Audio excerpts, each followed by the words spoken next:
मेरे पीछे आप जो दो तस्वीरें देख रहे हैं दोस्तों, असल में यही हिंदुस्तान है और यही हिंदुस्तान की असली तस्वीर है। विंग कमांडर व्योमिका सिंह और कर्नल सोफिया कुरैशी, ये हिंदुस्तान है।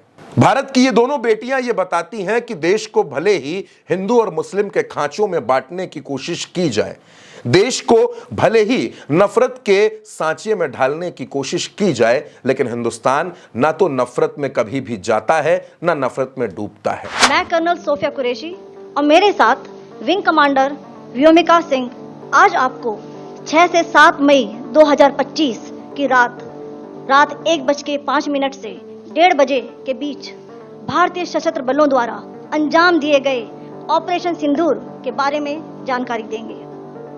ऑपरेशन सिंदूर 22 अप्रैल को पहलगाम में हुए विभत्स आतंकवादी हमले के शिकार मासूम नागरिकों व उनके परिवारों को न्याय देने के लिए लॉन्च किया गया था। इस कार्रवाई में 9 टेररिस्ट कैंप्स को टारगेट किया गया और पूरी तरह से इसे बर्बाद किया गया। Operation Sindoor was launched by Indian Armed Forces to deliver justice to the victims of Pahalgam terror attack and their families. 9 terrorist camps were targeted and successfully destroyed. Hindustan की तासीर कुछ ऐसी है कि वो नफरतों के बीज को उखाड़ कर फेंक देती है, उसकी मिट्टी, और आपसी भाईचारे के पौधे को हमेशा उगा देती है। जब आप सोफिया कुरैशी की तरफ देखते हैं तो आपको हिंदुस्तान की एक ऐसी मजबूत बेटी नजर आती है जो आतंकियों की आंख में आंख डालकर टकराने की हिम्मत रखती है। जब आप व्योमिका सिंह की तरफ देखते हैं तो आपको यह एहसास होता है कि यह हिंदुस्तान की वो बेटी है जो आज मर्दों की दुनिया में कंधे से कंधा मिलाकर चलती है और आतंक के आकाओं को सबक सिखाना जानती है। इन दोनों की तस्वीर को देखकर दोस्तों दिल में बड़ा सुकून आता है, क्योंकि यही असली हिंदुस्तान है। राम और रहीम का हिंदुस्तान यही है। रसखान और तुलसीदास का हिंदुस्तान यही है।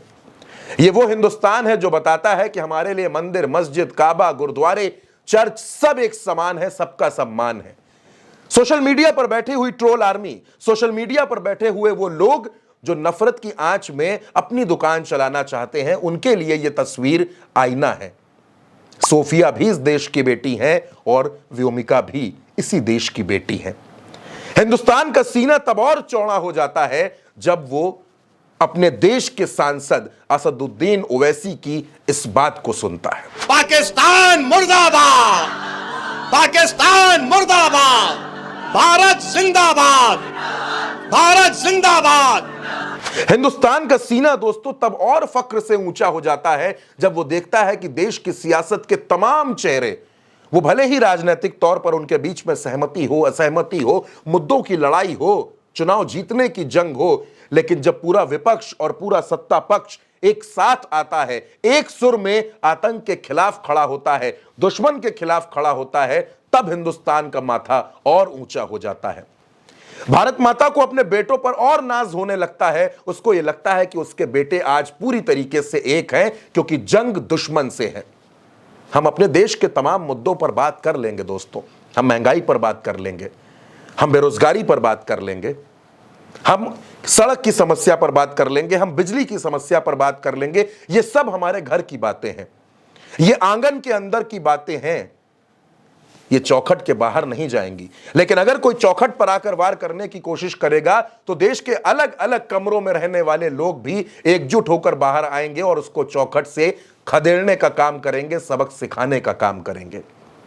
चाहे सोफिया कुरैशी हो या व्योमिका सिंह हो, ये दोनों बेटियां एक हैं, ये दोनों बहनें हैं, और ये दोनों बहनें ही अपनी भारत माता की रक्षा करती हैं, अपनी भारत माता के मस्तक को ऊंचा करती हैं और उसको सलाम करती हैं, प्रणाम करती हैं। जब व्योमिका सिंह और सोफिया कुरैशी को दोस्तों हमने सुना, जब उन्होंने ऑपरेशन सिंदूर के बारे में बताया, तो हर किसी को गर्व हुआ, हर किसी को लगा कि यह है हिंदुस्तान, यह है हिंदुस्तान की ताकत। कोई भी धर्म, कोई भी जाति, कोई भी मजहब, कोई भी पंथ हमारे देश से बड़ा नहीं हो सकता, क्योंकि देश सबसे पहले आता है, उसके बाद सारी बातें आती हैं। और ये सब इस एक तस्वीर से साफ हो गया। और लड़ाई किस बात की थी? सोफिया कुरैशी ने किस बात की जंग लड़ी? क्योंकि हिमांशी नरवाल की आंखों में आंसू थे, क्योंकि ऐशान्या की आंखों में आंसू थे, क्योंकि बुजुर्ग लोगों ने अपने बुढ़ापे का सहारा खो दिया था। क्योंकि नई नवेली दुल्हनों ने अपने माथे का सिंदूर खो दिया था। यह लड़ाई उस बात की थी, यह प्रतिशोध उस बात का था। पिछले 15 दिनों से इस देश में इस बात पर बात हो रही थी कि हम पाकिस्तान को सबक कब सिखाएंगे, हम पहलगाम का बदला कब लेंगे। दोस्तों, जब भगवान राम भी रावण से युद्ध करने के लिए गए तो समुद्र पर रास्ता बनाने से पहले उनको भी धैर्य का परिचय देना पड़ा था, उनको भी इंतजार करना पड़ा था उस रास्ते को तैयार करने के लिए। बहुत से संकट उस युद्ध में भी आए थे, चाहे आप रामायण को उठाकर देख लें या महाभारत को उठाकर देख लें।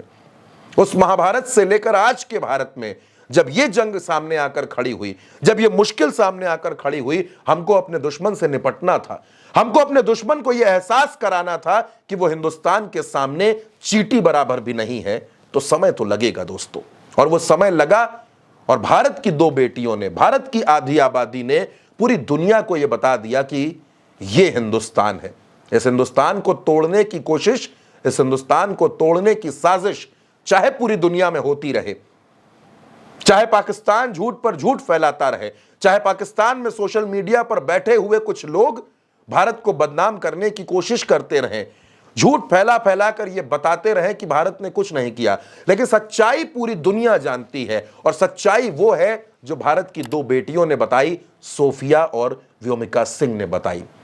आज भारत पूरे गर्व के साथ यह कह सकता है कि हम वसुधैव कुटुंबकम की बात करते हैं, लेकिन जब बात हमारी आन पर आएगी, हमारे मान पर आएगी, सम्मान पर आएगी, तो पुरुष तो बहुत बाद में है। हमारे देश की 2 बेटियां ही पूरी दुनिया को हमारा दम दिखाने के लिए काफी हैं।